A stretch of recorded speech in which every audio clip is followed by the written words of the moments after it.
In this video, I'm going to show you how you can get the which critical role are you filter on Instagram.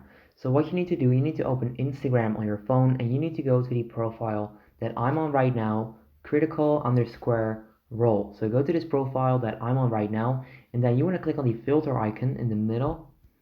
And then if you scroll down, you can actually find the filter. So Heroes of Alexandria. Then click on that, then click on Try It, and then you can actually get this filter.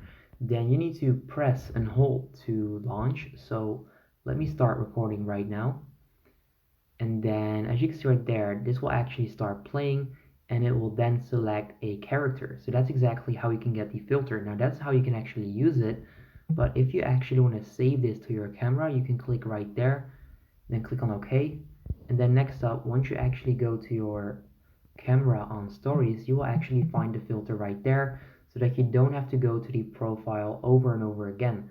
Now that's exactly how you can get this filter. If this video helps you out, make sure you go ahead and leave a like, and I'll see you next time. Peace out.